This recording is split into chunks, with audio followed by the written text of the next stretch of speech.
one on. So if you are ready to go, let's start recording, and I will call the meeting to order.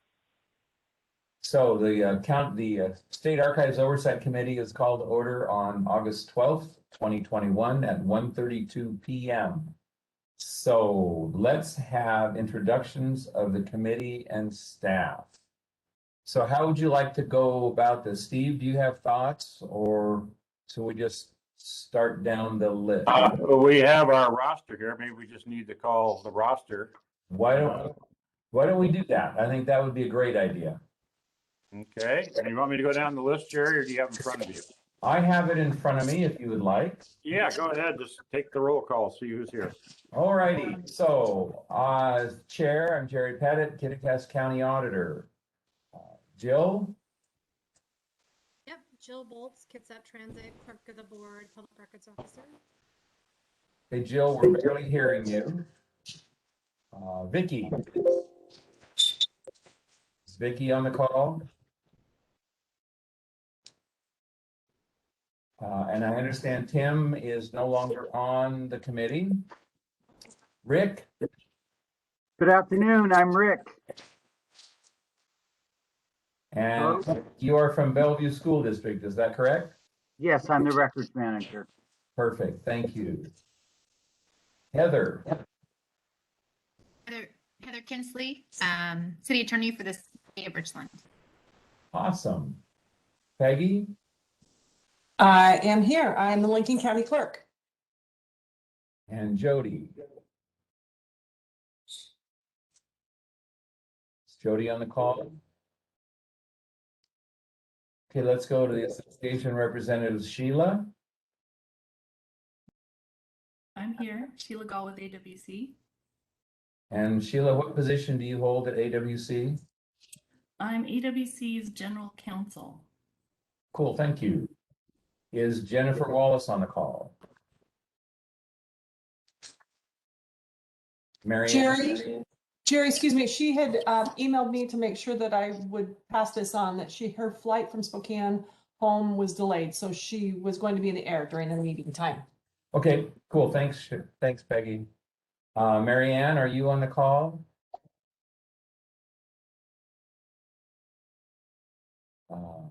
Victoria? Victoria is also unable to be here. She had a conflict come up. Okay, thank you. Okay, Office of Secretary of State, Sherry. Sherry Nelson, Deputy Secretary of State. Steve?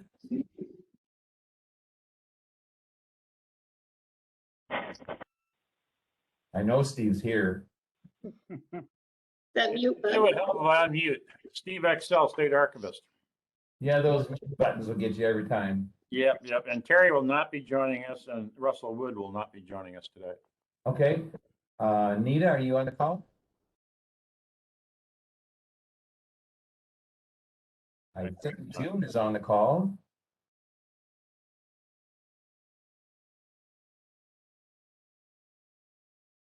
Are you there, June? Yeah, June is here, but she's muted, so we will just. Okay, so what record is Patrick on? Patrick's here, Imaging Services Manager. And you said Russell was not going to make it as well. Is that correct, Steve? That is correct. Okay. Then let's thank you, everyone. This is awesome, especially all of our new members, which has been pretty cool to be able to recruit.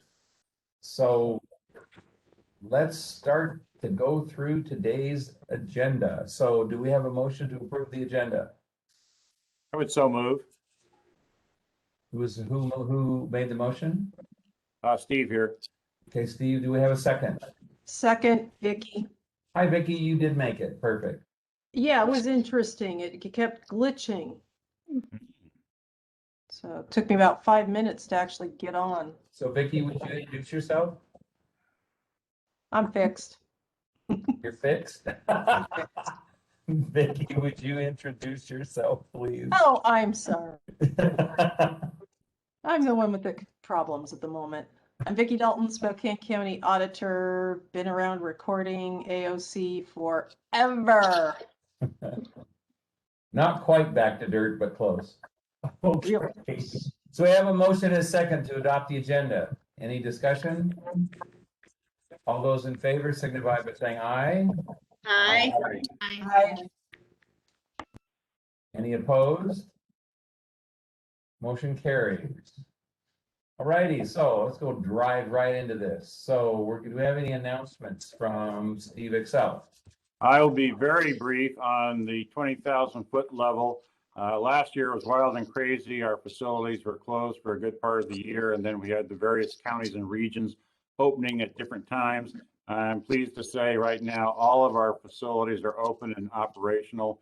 We are taking in researchers by appointment and making sure that we have social distancing and appropriate protocols in place when they do come to our facilities. We are also now making pickups of records from both state and local government agencies. So things are approaching normal. I don't want to jinx things by saying that, but things are approaching normal like we normally operate. So that's the big picture. On a more focused picture, this session is about the local grants program and just a high level overview of the background. Last year, when the COVID crisis hit, the governor asked state agencies to not spend discretionary funds and asked agencies to plan for furloughs and other cost-saving measures. And at that point, the local grant program monies were sequestered in anticipation that there might be a fairly serious state budget cuts. It turned out that the state economy was more resilient than anticipated. Also, the federal CARES money that came from Washington, D.C. to the states made up for any shortfalls. And so the monies were not grabbed for the local grant program. So the local grant program can gear back up, business as normal. We are working on a decision package, which we're not in control of because the decision package has to go to the governor and to the legislature. But we're going to ask for the ability to spend the money that we did not spend last year because there was a moratorium on the grant program to do additional grants in the next cycle. So we'll see if that makes it through the next session of the legislature. Those funds are dedicated funds. Those funds are here in the bank, but we don't have the authority to spend them in the future unless we get the legislative appropriation and approval to do so. So that decision package is being worked on now by our budget person at the agency, and we'll see where it goes when it goes to the governor's budget office and eventually to the governor's office. So today we're back to the grant program for those members of the AOC who were not members of the committee before. Marnie is prepared to brief you what the grant program is all about. But that is also returning to normal. So that's a good thing. We're normal on several different levels right now, and it's really fun to have the grant program back. So that's pretty much it for me.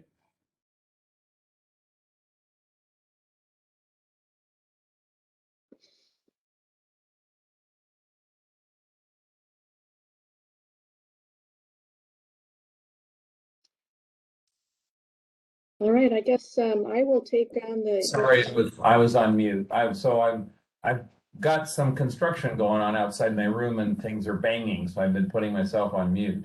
So Steve, what I'm hearing you say is that the grant program is on track to move forward and we're able to allocate and award and spend the money.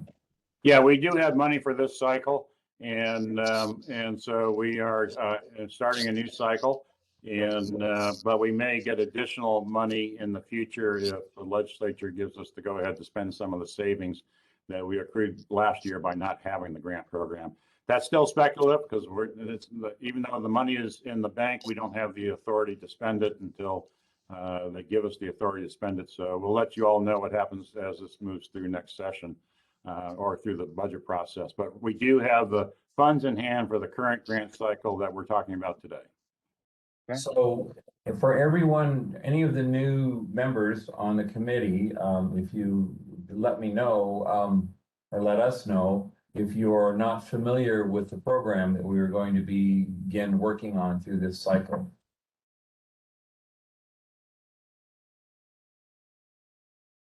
Hearing none, I'm assuming everyone is familiar with it. So what I'm going to do is, Marnie, you are on.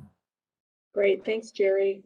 I know a few of you, a lot of you, I'm just meeting for the first time. I'm coordinating the grants program this year and wanted to provide you some background information as we get started in your piece of the process this year. First of all, since we haven't, the AOC has not met for a couple of years, it occurred to me that you might not know kind of how we wrapped up the third round of grants. So that was the round of grants that were awarded in the spring or summer of 2019 and were scheduled to be wrapped up at the end of May in 2020. Everything changed with the onset of the pandemic. We had agencies that would have great difficulties completing their work. Not all of the projects were completed. Not all of the grant funds that were authorized for that round were actually expended. But I wanted to let you know what was able to be done. And that is that the third round of grants, the round that we call 2019-2020, awarded a total of $642,679 to 33 local government agencies. 12 of those agencies ended up requesting and were granted extensions to their contracts. So they actually had until the end of 2020 to complete more of their grant eligible work. The grant period ended for all agencies on December 31st of 2020, with 32 of the 33 grantees completing at least a portion of their projects. The town of Yacolt experienced some major staffing disruptions that had nothing to do with the pandemic, and they ended up just spending a small portion of their grant. So the round three we felt was a success. We had 29 of the 33 grantees complete an evaluation survey that was very positive, and we felt good about wrapping that up a little later than usual, but we still were able to do some good work. So moving into this year's grants, I sent out your roster and agenda this morning. After our meeting today, or at the end of the meeting, I'm going to be sending to you some information on this year's grant applicants, a spreadsheet of the ranked applications, along with the scoring criteria. But I do want to sort of walk through that with you today. First of all, just kind of an overview of the timeline for this 2021-22 grants round.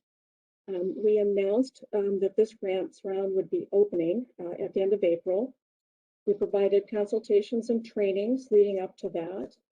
We opened the online grants portal to begin accepting applications on June 1st and received 91 applications through the end of that open period at the end of June.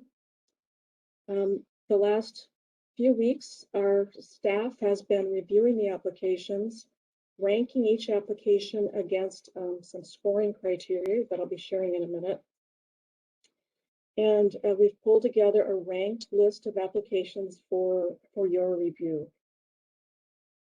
At the next AOC meeting, we'll be going through that list of ranked applications, sharing again our staff recommendations to you, and collecting any additional feedback or thoughts that you may have on the ranked list in order to develop a list of recommendations from the AOC to the Secretary of State's office for her final decision. I'll just tell you that of the 91 applications we received, 41 of those applicants are cities or towns, 17 of the applicants are counties, 33 were special purpose districts. Regionally, they break down about what you would expect. 77% of the applications came from the west side of the state, 23% from the east side. Unfortunately, I think that's fairly typical. From the Southwest region, we received 23% of the applications. Puget Sound region sent us 35%. The Northwest branch region sent us 19%. Eastern region sent us 9%, and Central was 14%. We're going to continue to try to work on promoting the program across the state. We have our association partners out there helping us to do that, so we can try and get broader representation among the applicants as well.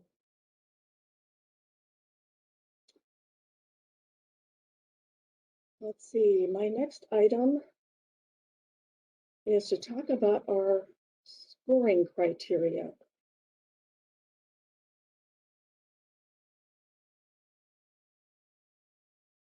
So on our website, we have posted this advice sheet, which spells out both for potential applicants as well as for our staff and decision makers, how we evaluate these applications. We try to inform applicants how best to make the strongest application they can.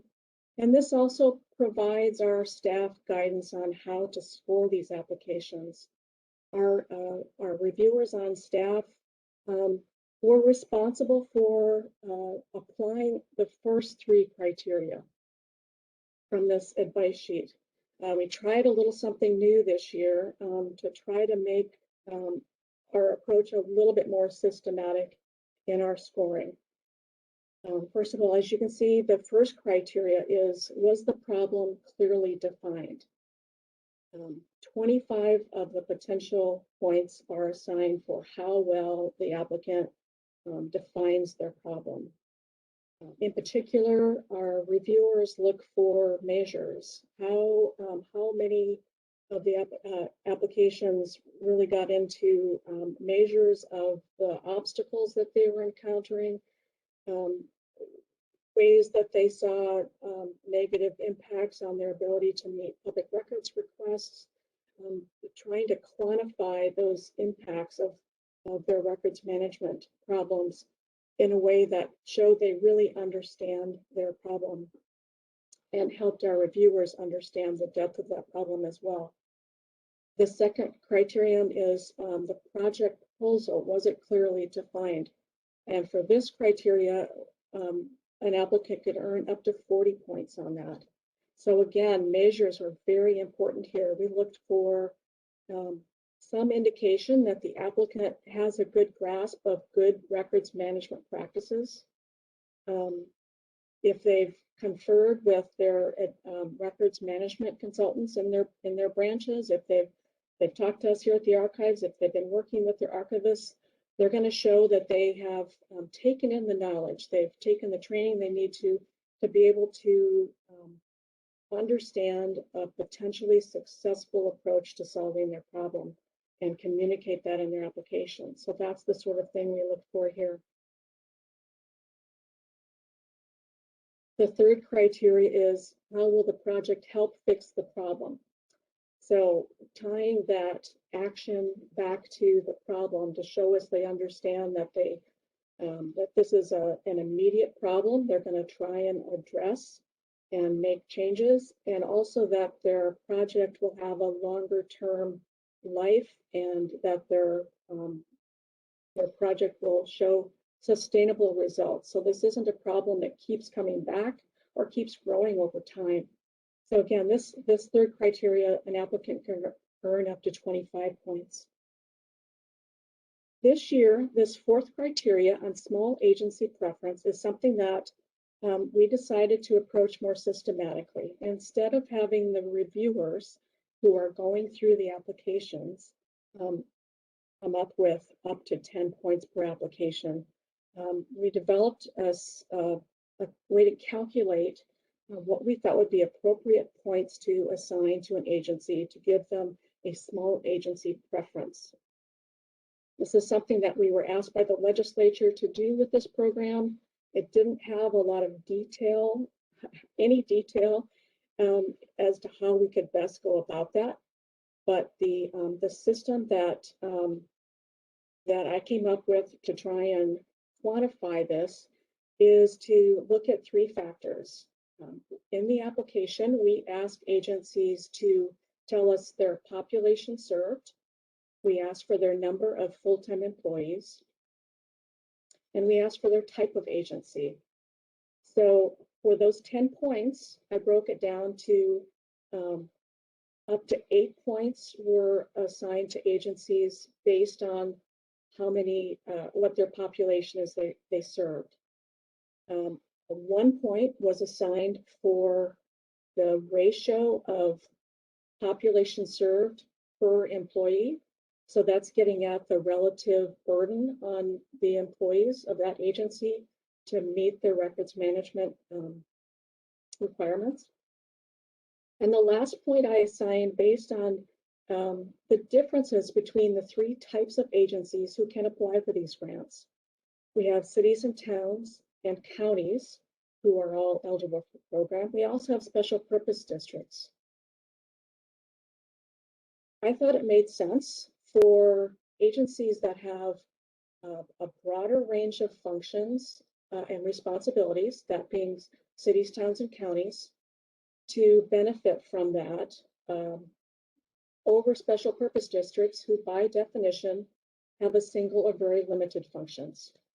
Their records management, the burden of records management on those special purpose districts is great, I'm sure, but because they don't have the breadth of records, I think that cities, towns, and counties should benefit a little bit more by having the chance to have that one additional point. So that's how we assign those 10 points on the score sheet. So when we do turn this over to you to take a look at the ranked applications, we just ask you to sort of look at it in the same way, apply the same criteria from this score sheet, and see what you think as well. Does anyone have any questions or comments for Marnie?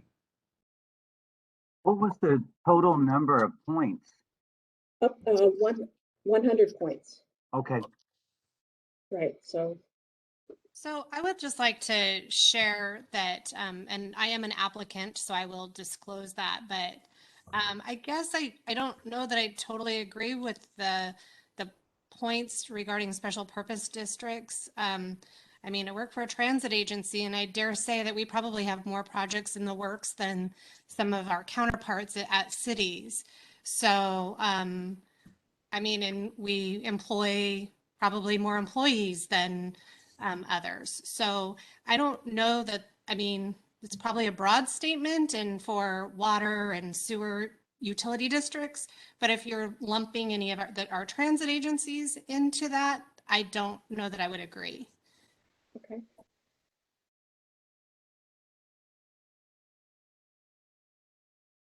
Other questions? Other questions or comments? Marnie touched on it, but House Bill 1594 that puts the grant program into state law and gave the dedicated funding source. All it said is there should be preference for smaller units of local government, but it didn't tell us what that was. And so through many AOC meetings, we had a lot of discussion about making sure that we were providing real benefit to some of the smaller jurisdictions. At the same time, we had larger jurisdictions. Seattle King County, for example, had grant applications in. Well, that's easy to say they're big, but it gets much rare. And I think Jill's got the point there that how we handle this 10% in the end, you on the AOC is going to be providing the final ranking for the final recommendation for the approval of the grants. So if you think a transit district is going to rate higher than some other district or some other unit of government, you're going to have your own personal ranking to add to the score, and then it'll be the weighted score of all the AOC members that'll ultimately be the recommendations that go to the Secretary of State. So in the end, all of the AOC members get the last word. The recommendations that come to you is a staff recommendation from an archivist and a records manager who work together to provide an initial scoring for you to react against.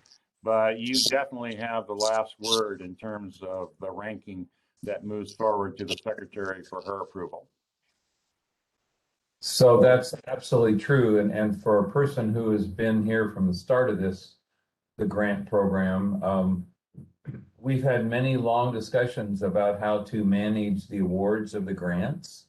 And when we get right down to the end of it, as we pull this off, the scoring means something, but but there are times where there will be entities who aren't necessarily scoring as high as you would seem in the process, but end up being awarded the funds because the membership of the committee believes that that is a more appropriate award to make.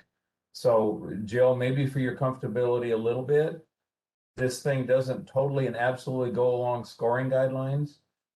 We do look really hard at what the need and the concerns are regarding the applicants and what the specific records, the type of records, the type of process that they're going to be using in order to ensure sustainability after the award, just to make sure that we do try to do the best we can to help all these entities. And Steve, I hope that you agree with that. That's kind of the direction we've gone. Absolutely. And also there's a lot of wisdom on the AOC and a lot of reading into the details. And we found some applications, even though the need was great, the proposal was not well thought out. I remember one, they wanted to buy a 10-year supply of 3M Post-it notes and put them on all the boxes. And of course, that'd be 10,000 Post-it notes on the floor of their vault in about 5 years. So there's various reasons that the AOC members did or did not approve, but it was based on merit and an open public discussion and an open public meeting of the merits of each application. And then in the end, it was the ranking of the individual members that became the intent of the AOC as a whole. So I think you're spot on, Jerry. That's the process. So in the end, you are the ultimate deciders on the final recommendations. This is to give us some structure to get some things to you in front of you to react to. So you're not having to deal with some of the details that need to be dug into. And that's usually our archivists and records managers know the jurisdiction and they work with them every day. So they can go in there and do some dissecting ahead of time. So, but you're free to exercise your judgment as committee members as you see fit. So Jill, does that help alleviate some of your concern? Oh, sure. And it wasn't necessarily a concern. I just wanted to kind of throw that out there. You know, it's kind of interesting because depending on the conversation, sometimes transit agencies are put into this kind of into the special purpose, you know, pool, and then sometimes they're not. So I just, you know, I can only speak for transits. I can't really speak, you know, but I totally get where, like I said before, the water and sewer and, you know, you know, that are truly, you know, port districts, et cetera, are, you know, smaller. But I mean, we have, you know, millions of dollars of large projects on the table. And like I said, I just wanted to make sure that I was throwing that out there. It wasn't necessarily a criticism, but just more pointing out that sometimes transit agencies have more similarities to cities than people might think. No, you're absolutely right. And then I think what Steve mentioned is, for those of us who have been around a while, we've got a lot of knowledge on the different types of entities that we're working with.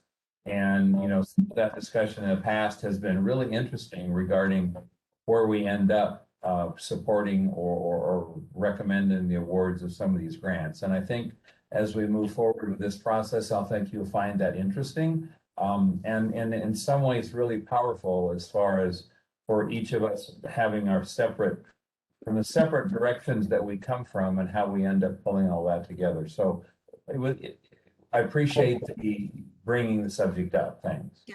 And absolutely, I've been through the process once before. So I've seen the kind of analytical stance that goes through, you know, this group.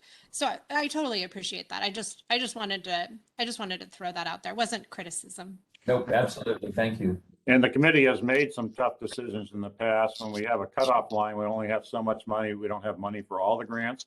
So there might be 3 grants that score identically the same. So up there on the wall will be the spreadsheet with all the grants, and the committee has to decide which of the 3 moves to the top of the line to be funded versus those that'll be below the line and not funded. That's when there's some serious discussion about the merits of the 3 grants and and the members all bring some expertise to that discussion.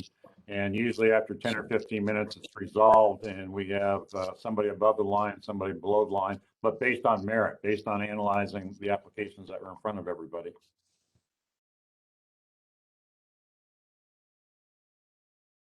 Thank you. Marnie, shall we Yeah. go? Anyone else? I just want to thank Marnie for sharing that criteria about number of employees versus population served. I think that's an important one. And I just had a question. You mentioned thresholds. Can't quite hear you. You mentioned thresholds was one of the criteria, and population thresholds. And I was just wondering if there were set population numbers you were using, or was it kind of a percentage of the number of districts under or over a line? Yeah. Let me move to the spreadsheet. I'll show you. Sheila asked about the threshold that I mentioned as I think as the first part of this small agency criteria is where they fall in the population served. And this is the spreadsheet with the 91 applicants in it.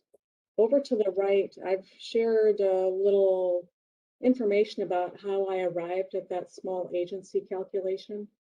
So, I hope you'll take a look at this, and if you have other thoughts about it, feel free to share them with us.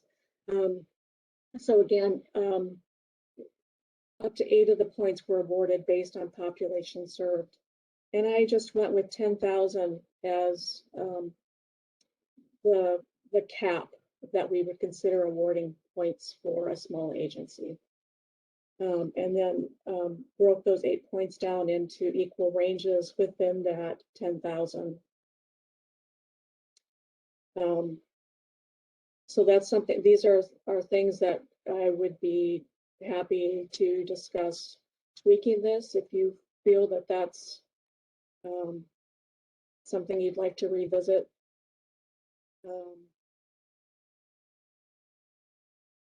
It's a difficult thing to try and fairly evaluate such different types of agencies in one pool. Like Jill mentioned, I know transit agencies, many of the schools, many of the other agencies do have multiple functions, and you can't paint special purpose districts as a single homogeneous category either. So if folks would like to suggest tweaks to the system or a different way to do this, I would welcome that.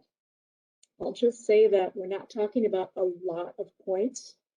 It's a total of 10 points, and it's meant to be more of an additive. It's meant more to reward agencies that we determine meet a criteria of being a smaller agency, just as we're asked by the legislature to do.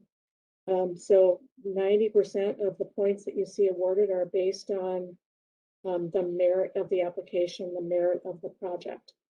So we just look at this as being a way to say, on top of that, if you meet certain criteria that make you seem like a smaller agency with a potentially higher burden of records management per staff employee, then we'd like to give you a few extra points. That's the way we approach this. But like I say, this is the first year we're trying this. We think that we ought to have a more systematic way to assign these points, to rate these agencies. So this is our attempt to do that, but we're open to discussion on that. And you can, as you go through and review applications, using this spreadsheet and the grants portal, you can give some thought to that. If you feel like the points the final points as they've been calculated, if they seem like they're pretty fair, then maybe the system's going to work for us. If you feel like there might be a better way to do this that feels more appropriate, then like I say, we're open to that. So here are the 91 applications. many of you have already been in our grants portal. And those of you who haven't, you're going to find that it's not always clear to determine if you're looking at the correct application, just because the way it's set up, these agencies plug in an agency name, for example, and they can call themselves whatever they want. We have one that called themselves county clerk. And so it's difficult for us as reviewers to go in and make sure we're looking at the right one. So you'll see this second column in the spreadsheet. I've included, this is the name they called themselves in the portal. The agency, the first column is what their official name is in our system. So if you go looking for the battleground, comma, city of, you can look to the next column and see, oh, they called themselves City of Battleground. So that's the sort of thing that the second column is meant to help you track it down in the portal. All this other information is sort of demographic information, what region they're in, what county. This is, oh, go ahead. Oh, as we go further over, I've included the legislative district. This is assigned to the headquarters of that agency. So if it's a special purpose district, wherever their main office is, that's how we determine. And if it's in a county that's actually falls in multiple legislative districts, we look for the address of the office and assign that district. So that's just to simplify it on our parts. So this column I is going to be where you'll see the points that were assigned for the population served.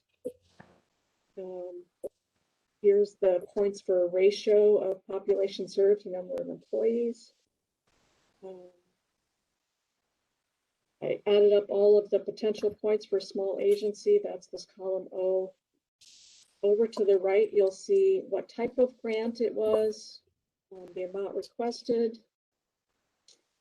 And then we'll get into, this green columns are where you're going to find the individual reviewer scores. So as I mentioned before, the applications I split up among our staff of 10 reviewers. Each, we had 5 teams with 1 archivist and 1 records consultant on each team. So there was a pair of people scoring 1/5 of the applications.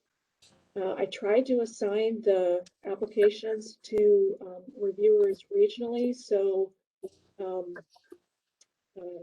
archivists and records consultants in the Northwest branch are not going to be reviewing applications from agencies in that same region. I just wanted to keep things as objective as possible. So we tried to divvy them up that way. You'll see so reviewer 1 score, a reviewer 2 score. You'll see each of their sets of comments here. We averaged their score to give an overall reviewer score, added on the small agency points, and this last column is your final score for that application. And like Steve said, we estimate we're going to have about 700,000 available to us to award this year. And so we just looked at we sorted the applications by total points that we have calculated here, and going through the 72 points level, that's 36 agencies, 36 applications, and their total of what they asked for comes to 691,214. So we thought that was a good place to mark as our draft line for you to consider, that based on our staff review and rankings, we would recommend looking at these first 36 applications. And I'd just like to ask you to take that as your starting point. And as you're going through the applications, reviewing them along with what you're reading here from the staff, take a look and see if there are things pluses or minuses in an application that perhaps the reviewer didn't call out that you would like to bring attention to. So that will be the purpose of our next AOC meeting will be going through this in more detail for you to react and say, this application seems to have merit in this area as well. We just want to ask you to consider that. Or if you see maybe an obstacle or problem we didn't see, if you could draw our attention to that. And again, take a look at this criteria that I've listed here for the small agency scores, and let us know next time if you think of ways you'd like to address that differently. The funding level is also presents some challenges to the committee because we have some very small grants that might be $2,000, $3,000, or $4,000, and we have some grants that approach almost $50,000. And in the past, the AOC has actually looked inside those grants and said, wait a minute, they can't complete this back scanning project for $49,000 in 1 year. So we're going to cut that grant back to what they reasonably could complete in a year. And so we're not really funding second and third and fourth year activities. We're trying to fund for the grant period. So the committee has reduced funding levels in a number of cases where the grant was overly ambitious for the time available to perform the work. So therein also lies the challenge of dealing with small versus larger grants and whether the dollar figure actually matches what they're proposing to do. Great. And Steve, I think the reviewers do a pretty good job of that. What occurs with that type of situation is there may be those of us who have just a little bit more knowledge of the operational situations that contribute to that decision. So thank you. So questions or comments for Marnie? So Marnie, you're going to be sending out the spreadsheet as well as the access and instructions for the online grants portal for us to access. Right. Together with the timeline to assure that we all know what that timeline is and when we need to get our work done, correct? That's correct. Cool. So are there any other comments or questions on our grant application process as we move forward? I just wanted to thank Marnie and her team for doing the heavy lifting. Yeah. They do an awesome job.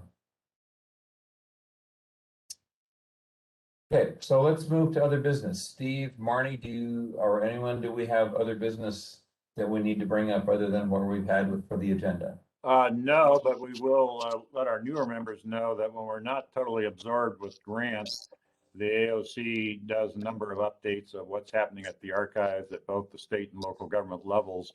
And so as we return to more normal AOC meetings and probably meetings in person in our future at some point, we will be providing some updates of where we're at with imaging services, our work with the county clerks and auditors and other partners and that kind of stuff.